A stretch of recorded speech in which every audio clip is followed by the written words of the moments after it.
Everyday film review, playing like a tortured teen twist on A Dog's Purpose. Michael Succy's Every Day is a romantic fantasy about a 16-year-old girl in love with a similarly smitten entity who wakes up in a different adolescent body every morning.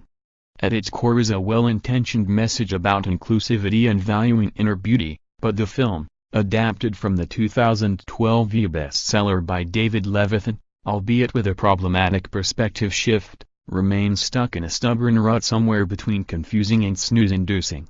This first release by the newly resurrected Orion Pictures might play well with a female audience too young for 50 Shades Freed, but most others will likely shut their eyes tightly and wish they woke up in a different theater. Where the Levithan novel took place through the eyes of an undefined, restless spirit who would occupy the bodies of unsuspecting people its own age for roughly 24 hours a pop, the screen version has shifted the focus to that of Rhiannon, Angray Rice, a self-possessed high school student with a boyfriend, Justice Smith, who takes her for granted. That is, until the day A happens to inhabit Nathan's body, turning him into the sort of attentive BF of her dreams who enjoys strolls on the beach and going on idyllic drives while jointly singing along to This Is the Day by 80s post-punk outfit, the Honest. Unfortunately, the day after, Nathan is back to his old, indifferent self, as A moves on to, or rather into, another host in Rhiannon's immediate orbit. By the end of the week, Rhiannon has gone from a disbeliever to actively seeking out A's latest teenage guise, one that isn't governed by gender or skin color and can take the form of all shapes and sizes, although Rhiannon seems to have a clear preference for lean, sensitive guys with kissable lips.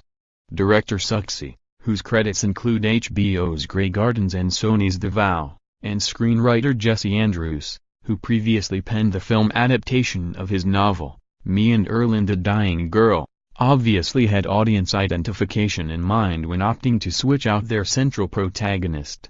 But in taking the POV away from the disembodied A, the film not only dilutes Levithan's resonant themes of identity and categorization, but also places Rhiannon in the potentially less sympathetic position of physically connecting with no less than 16 iterations of A throughout the course of the filmed-in-Toronto production. At the rate she's going, she could hit the 100 hookup mark by the start of second semester. If there was some sort of satirical element in play, the conceit might have been more easily digested, but there's no such luck in light of all the achingly banal dialogue and listless, repetitive pacing.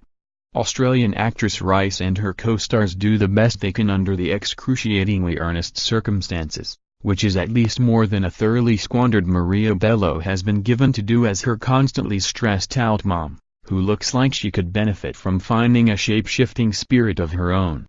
Distributor, Orion Pictures production companies, Likely Story, Filmwave, Silver Reel Pictures cast, Angray Rice, Justice Smith, Owen Teague, Maria Bello, Debbie Ryan director, Michael Sucsy screenwriter, Jesse Andrews producers, Paul Tridgebits, Christian Grass, Anthony Bregman, Peter Cron executive producers, Stephanie Azpiazut, Marina Brackenberry director of photography, Roger Stauffer production designer, Matthew Davis costume designer, Georgina Yarhi editor, Catherine Hymoff music, Elliot Wheeler, casting director, Rory Bergman rated PG-13, 91 minutes.